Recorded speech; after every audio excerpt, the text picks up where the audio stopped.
Material guys ये एक ऐसा मटेरियल होता है जिससे अगर किसी भी चीज को बनाया जाता है तो वो चीज कभी भी गंदी नहीं होती है। चाहे उसे आप कितना भी गंदा करने की कोशिश क्यों ना करें फिर भी वो चीज गंदी नहीं होगी। जैसे आप अभी इस वीडियो में देख रहे हैं कि सामने दो व्यक्ति को खड़ा किया गया है, जिसमें एक व्यक्ति के लिए नॉर्मल कपड़े पहनाए गए हैं और दूसरे के लिए हाइड्रोफोबिक मटेरियल से बने हुए कपड़ों को पहनाया गया है। अब जब इन दोनों के ऊपर गंदे पानी को डाला जाता है तो जिस व्यक्ति के कपड़े हाइड्रोफोबिक मटेरियल से नहीं बने थे उसके कपड़े बहुत ही ज्यादा गंदे हो जाते हैं, लेकिन जिस व्यक्ति के कपड़े हाइड्रोफोबिक मटेरियल से बने हुए थे उसके कपड़ों में इस गंदे पानी का एक दाग तक नहीं लगता है। ऐसे ही आप सामने रखे इन दोनों ब्लॉक्स को देख लीजिए, जिसमें एक ब्लॉक के ऊपर हाइड्रोफोबिक मटेरियल को लगाया गया है और दूसरे ब्लॉक के ऊपर इस मटेरियल को नहीं लगाया गया है। तो जैसे ही इन ब्लॉक्स के ऊपर ग्रीन लिक्विड को डाला जाता है तो जिस ब्लॉक के ऊपर हाइड्रोफोबिक मटेरियल यूज किया गया है उस ब्लॉक को ये ग्रीन लिक्विड गंदा ही नहीं कर पाता है। ऐसे ही जब इन दोनों ग्लव्स को पानी के अंदर डाला जाता है तो इनमें से एक ग्लव तो पूरी तरह से पानी में भीग जाता है, लेकिन एक ग्लव के ऊपर पानी की एक बूंद तक नहीं लगी होती है। ऐसे ही जब इन्हीं दोनों ग्लव्स को एक कचड़े के डिब्बे के अंदर डाला जाता है तो उसमें से जब इन दोनों ग्लव्स को निकाला जाता है तो एक ग्लव तो बिल्कुल ही नए जैसा ही दिखाई देता है, लेकिन वहीं दूसरा ग्लव बहुत ही ज्यादा गंदा हो चुका होता है। ऐसे ही ऑयल का भी इस हाइड्रोफोबिक मटेरियल के ऊपर कोई खास ज्यादा फर्क नहीं पड़ता है। अब ये सब देखने के बाद आप सभी लोगों के माइंड में एक क्वेश्चन तो जरूर आ रहा होगा कि आखिर इस मटेरियल से ऐसा हो कैसे रहा है। तो गाइस जब इस मटेरियल को किसी भी ऑब्जेक्ट के ऊपर लगाया जाता है तो इस मटेरियल में बहुत ही बारीकी सी रेसेनुमा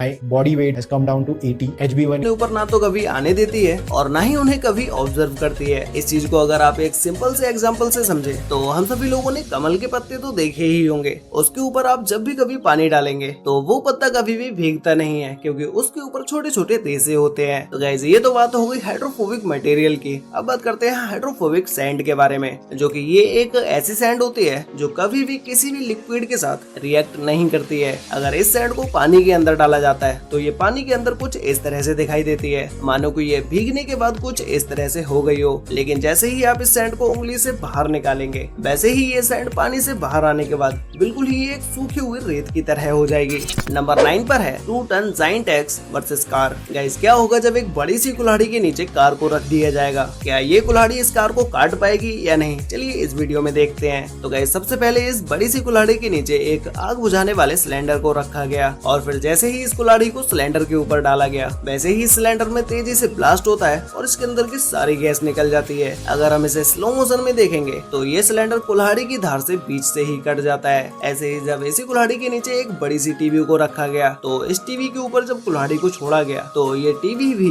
बीच से ही आधी आधी हो जाती है। अब गाइस आपको इस बड़ी सी कुल्हाड़ी के बारे में तो पता चल ही गया होगा कि ये कितनी ज्यादा खतरनाक है। अब जब इसी कुल्हाड़ी के नीचे एक कार को खड़ा किया गया तो जैसे ही इस कुल्हाड़ी को छोड़ा जाता है उसके बाद जब ये कुल्हाड़ी कार के ऊपर गिरती है तो ये कार पूरी तरह से बर्बाद हो जाती है। नंबर 8 पर है मैग्नेटिक स्लाइम। गाइस ये एक ऐसा स्लाइम होता है जिसके पास अगर आप कोई भी मैग्नेट लेकर आते हैं तो ये स्लाइम उसके पास अट्रैक्ट होने लगता है। अब गाइस आप लोग इस एक्सपेरिमेंट को देखने के बाद ये समझ रहे होंगे कि भाई ये कैसा जादू है जो कि मैग्नेट से ये स्लाइम खिंचता हुआ चला जा रहा है। एक्चुअल में इस स्लाइम को बनाने में बहुत सारी चीजों का यूज किया जाता है, जिसमें फेविकॉल, पानी और बहुत सारे धातुओं के छोटे छोटे पार्टिकल्स को डाला जाता है, जिसमें लोहे और मैग्नेट के भी छोटे छोटे पार्टिकल्स होते हैं, जिसकी वजह से जैसे ही मैग्नेट इस स्लाइम के पास आती है वैसे ही ये स्लाइम मैग्नेट की ओर अट्रैक्ट होने लगता है। नंबर 7 पर है hydraulic press versus grenade. Guys hydraulic press के बारे में तो आप में से बहुत सारे लोग जानते ही होंगे, जिसके नीचे अगर आप कोई भी स्ट्रॉन्ग से स्ट्रॉन्ग चीज रख देते हैं यह हाइड्रोलिक प्रेस उसको तोड़ ही देती है।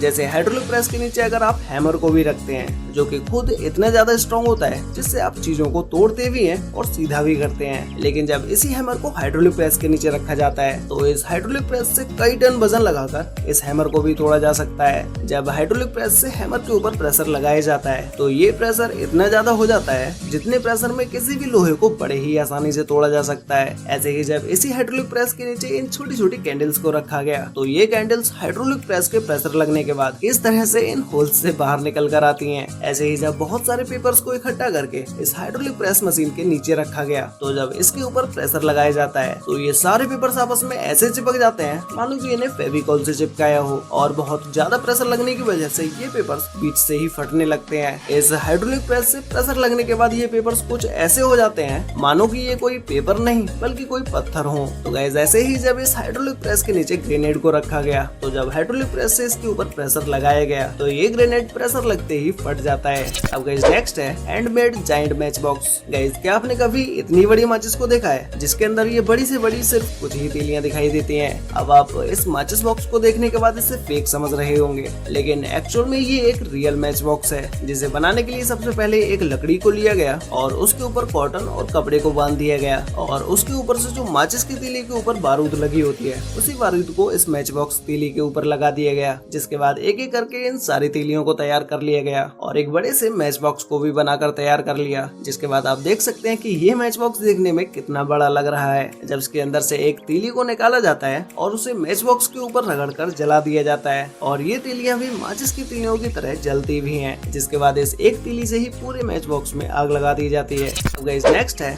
Giant lens versus car tyre. Guys क्या होगा जब एक बड़े से लेंस से निकलने वाली किरणों को एक कार के टायर के ऊपर डाला जाएगा। तो सबसे पहले इस बड़े से लेंस से निकलने वाली किरणों को एक वर्किंग आईफोन के ऊपर फोकस किया जाता है। अब आप में से ऑलमोस्ट सभी लोगों को पता ही होगा कि ये सूरज से निकलने वाली किरणें लेंस से होकर जब गुजरती हैं तो ये इतनी ज्यादा स्ट्रॉन्ग हो जाती हैं कि ये किसी भी चीज को जला सकती हैं। ऐसे ही जब इस आईफोन के ऊपर किरणों को फोकस किया गया तो ये आईफोन इतना ज्यादा हीट हो जाता है कि इसकी डिस्प्ले पर एक ब्लैक स्पॉट आने लगता है और धीरे धीरे ये स्पॉट बढ़ता ही चला जाता है। उसके बाद इस आईफोन के अंदर की बैटरी ही ब्लास्ट हो जाती है और इस आईफोन के सारे पार्ट्स हवा में उड़ जाते हैं। ऐसे ही जब इसी लेंस से निकलने वाली किरणों को कार के टायर के ऊपर फोकस किया जाता है तो ये किरणें इतनी ज्यादा स्ट्रॉन्ग होती है कि ये इस कार के टायर तक को जलाकर रख देती है। धीरे धीरे इस गाड़ी के टायर में छेद होने लगता है और जैसे ही ये टायर कुछ ज्यादा ही जल जाता है उसके बाद इसके अंदर से सारी हवा निकल जाती है। नेक्स्ट है shredder machine. Guys shredder machine के अंदर जो भी चीज डाली जाती है